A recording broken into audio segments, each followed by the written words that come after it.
Kumusta mga kaibigan sa Waller Channel? Ngayon, ipapakita ko paano ayusin ang ISDone.dll error sa Windows 11 10.8.7.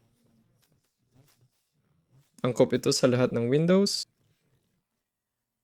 Una, subukang i-download ang DLL file na ito, ISDone.dll. Punta sa unang site, i-click download at maghintay. Heto ang archive ng file. Tinanggal ko na to. I extract sa C drive sa Windows GED System 32 folder.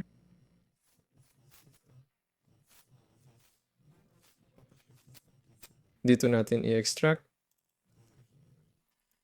Kung di gumana, punta sa My Computer, piliin PC, Properties.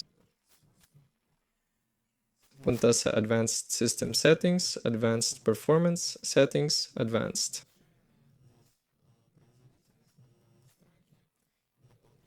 Sa Virtual Memory, click Change. Piliin C, User Settings, User Space. Lagay 100, tapos 3000. Click OK. Ayun, kung di pa rin gumana, tuloy tayo. Punta sa Start, type %, Enter, Ctrl+A, delete lahat.